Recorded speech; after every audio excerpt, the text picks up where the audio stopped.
আসসালামু আলাইকুম। আমি তাহমিনা ইসলাম আপনাদের সবাইকে স্বাগত জানাচ্ছি টিআই কিচেনে। আজ আমি আপনাদের তৈরি করে দেখাবো খুবই সাধারণ একটি কেক, যা 10 থেকে 15 মিনিটের মধ্যে তৈরি হয়ে যাবে। আর কেকটি স্যান্ডউইচ মেকারে তৈরি করব, তাই এটি স্যান্ডউইচ কেকও বলা যায়। এই স্পঞ্জি ভ্যানিলা কেক সকাল বিকাল চায়ের সাথে যেমন ভালো লাগে, আবার বাচ্চাদের টিফিনেও দেওয়া যায়। চলুন তাহলে রেসিপিটি দেখে নিই। এই ভ্যানিলা স্পঞ্জ কেকের ব্যাটার তৈরির জন্য একটি বোলে রুম টেম্পারেচারে রাখা একটি ডিম ভেঙে নিয়েছি। 3 টেবিল চামচ চিনি দিব। একটি হ্যান্ড উইক্স দিয়ে ডিম আর চিনিটা খুব ভালো করে বিট করে নিব, ডিমের মিশ্রণটি ফ্লাফি হওয়া পর্যন্ত।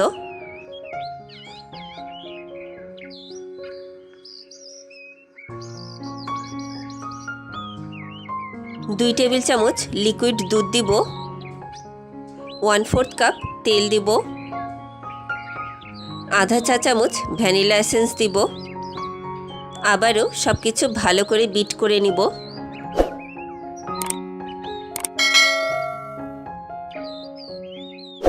বিট করা শেষ। একটি স্ট্রেনারে আধা কাপ ময়দা নিব।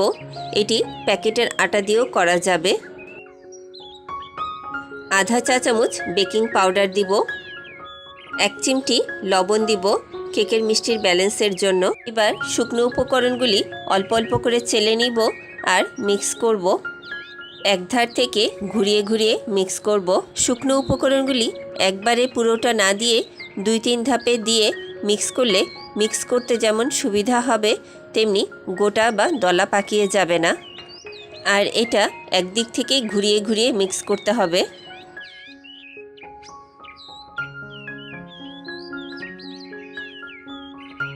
সবটুকু উপকরণ দেওয়া শেষ।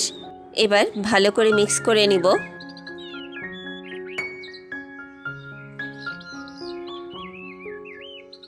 এই যে এরকম কনসিস্টেন্সি থাকবে।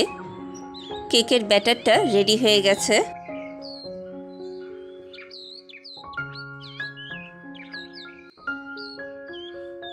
স্যান্ডউইচ মেকারটা 2 মিনিটের জন্য প্রিহিট করে নিয়েছি। স্যান্ডউইচ মেকারের নিচের পাশে এবং উপরের পাশে তেল দিয়ে ব্রাশ করে নিব, তা না হলে কেক নিচে দিয়ে লেগে যাবে।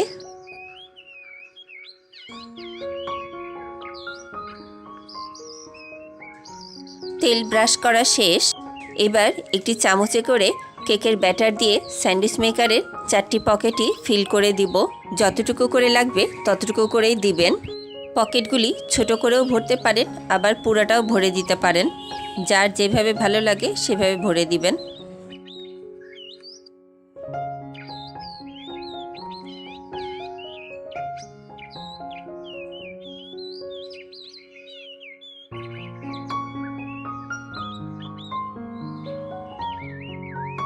সবগুলি পকেট ফিল করা শেষ। এবার স্যান্ডউইচ মেকারের ঢাকনা লাগিয়ে 5 মিনিটের জন্য সুইচ অন করে বেক করে নিব। 5 মিনিট পর ঢাকনা তুলছি। মাশাআল্লাহ, কেকগুলি খুবই সুন্দর হয়েছে। কেকের পেছন পাশটাও সুন্দর গোল্ডেন ব্রাউন কালার চলে এসেছে। কেকগুলি গরম। একটি ছুরি দিয়ে উঠিয়ে একটা সার্ভিং ডিশে তুলে নিচ্ছি। আর সেই সাথে তৈরি হয়ে গেল এক ব্যাচ স্যান্ডউইচ কেক। আরেক ব্যাচ কেকের ব্যাটার দেওয়ার আগে টিস্যু দিয়ে স্যান্ডউইচ মেকারটা ভালো করে পরিষ্কার করে নিব।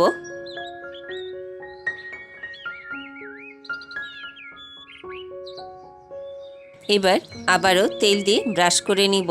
এক ব্যাচ করে কেক তৈরির পর প্রত্যেকবারই টিস্যু দিয়ে স্যান্ডউইচ মেকার পরিষ্কার করে প্রত্যেকবারই তেল ব্রাশ করে নিতে হবে। স্যান্ডউইচ মেকারটা এখনও অনেক গরম আছে, তাই প্রিহিট করব না। আর যদি ঠান্ডা হয়ে যায় তাহলে 2 মিনিট প্রিহিট করে নিলেই হবে। আবারও কেকের ব্যাটার দিয়ে চারদিক দিয়ে ফিল করে দিব। তবে এবার ব্যাটারটা একটু কম, তাই এবার একটু ছোট করে দিব। চতুর্দিক থেকে ফিল করা শেষ। এবার স্যান্ডউইচ মেকারের ঢাকনা লাগিয়ে 5 মিনিট বেক করলেই তৈরি হয়ে যাবে মজাদার স্বাদের স্যান্ডউইচ কেক।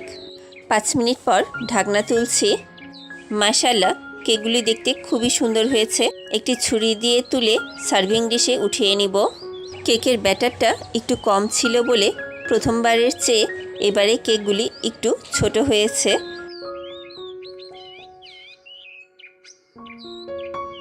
মাশাআল্লাহ, দুটো কেকের কালার কম্বিনেশনই খুব সুন্দর লাগছে। কেকটা দেখতে যেমন সুন্দর লাগছে, কেকটা খেতেও তেমনি খুবই মজার হয়। একটা কেক ভেঙে দেখাই কতটা স্পঞ্জি হয়েছে দেখেই বোঝা যাচ্ছে। আজকের এই সহজ উপায়ে তৈরি কেকটি আপনারা বাসায় ঝটপট ট্রাই করতে পারেন। আজকের সহজ রেসিপিটি কেমন লাগলো আমাকে কমেন্ট করে জানাবেন। ভিডিওটি ভালো লাগলে একটি লাইক দিবেন, আমার ইউটিউব চ্যানেলটি সাবস্ক্রাইব করবেন। আজকের মতো এখানেই শেষ করছি। পরবর্তী ভিডিওতে আবারও দেখা হবে ইনশাআল্লাহ। ততক্ষণ ভালো থাকুন, সুস্থ থাকুন, টিআই কিচেনের সাথেই থাকুন। এতক্ষণ ভিডিওটি দেখার জন্য ধন্যবাদ। আল্লাহ হাফেজ।